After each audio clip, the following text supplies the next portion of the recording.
एक दूर देश में एक राजा राज करता था जिसका नाम था राजा विक्रमसेन। वह बहुत ही न्यायप्रिय, दयालु और बुद्धिमान था। उसका राज्य समृद्ध था, प्रजा खुश थी और आसपास के सभी राज्य उसकी प्रशंसा करते थे। लेकिन राजा की एक अजीब आदत थी, उसे रहस्यमय और जादुई चीजों में बहुत रुचि थी।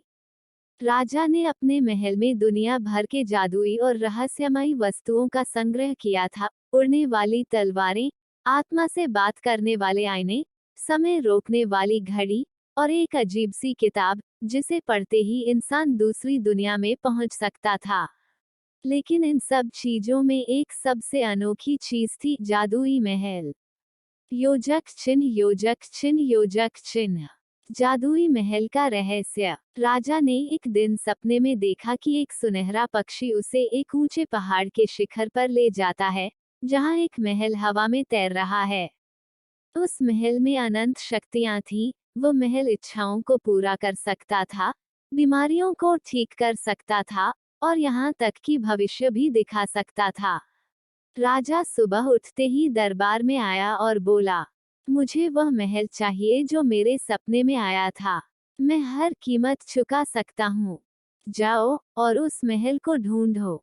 राजा ने अपने सबसे बुद्धिमान मंत्रियों और योद्धाओं को उस जादुई महल की खोज में भेजा, पर महीनों बीत गए, किसी को कुछ नहीं मिला।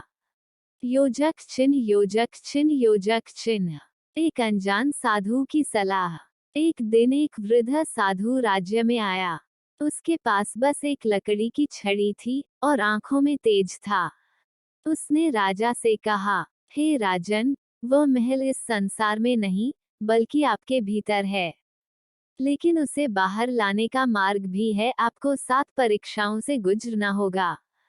केवल तब वह जादुई महल प्रकट होगा। राजा ने झुककर कहा, मैं तैयार हूँ। बताइए, क्या करना होगा? योजक चिन्ह, योजक चिन्ह, योजक चिन्ह। 7 परीक्षाएं। 1. लोभ की परीक्षा। राजा को एक ऐसी गुफा में भेजा गया जहां चारों ओर सोना, हीरे और जवाहरात बिखरे थे। लेकिन एक आवाज गूंजती रही, अगर तुमने कुछ भी उठाया तो बाहर कभी न जा सकोगे। राजा ने खुद को रोका और कुछ नहीं उठाया। 2. भय की परीक्षा। राजा को एक अंधेरे जंगल में भेजा गया, जहां भूत, राक्षस और डरावनी आवाजें थीं। लेकिन राजा न डरा, न रुका, वह चलता रहा। 3.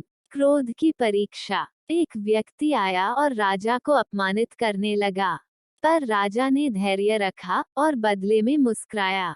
4. ममता की परीक्षा। राजा को एक दृश्य दिखाया गया जहां उसका बेटा घायल पड़ा है और उसे तभी बचाया जा सकता है यदि राजा अपने पूरे राज्य को त्याग दे।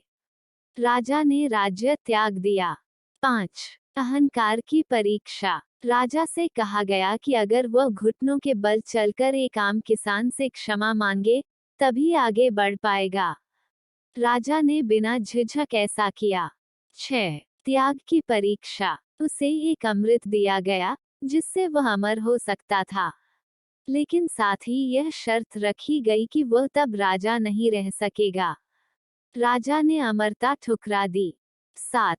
सत्य की परीक्षा। अंत में उससे पूछा गया, क्या तुम सच में उस महल को इसलिए चाहते हो कि तुम प्रजा की सेवा करना चाहते हो, या इसलिए कि तुम महान कहलाना चाहते हो?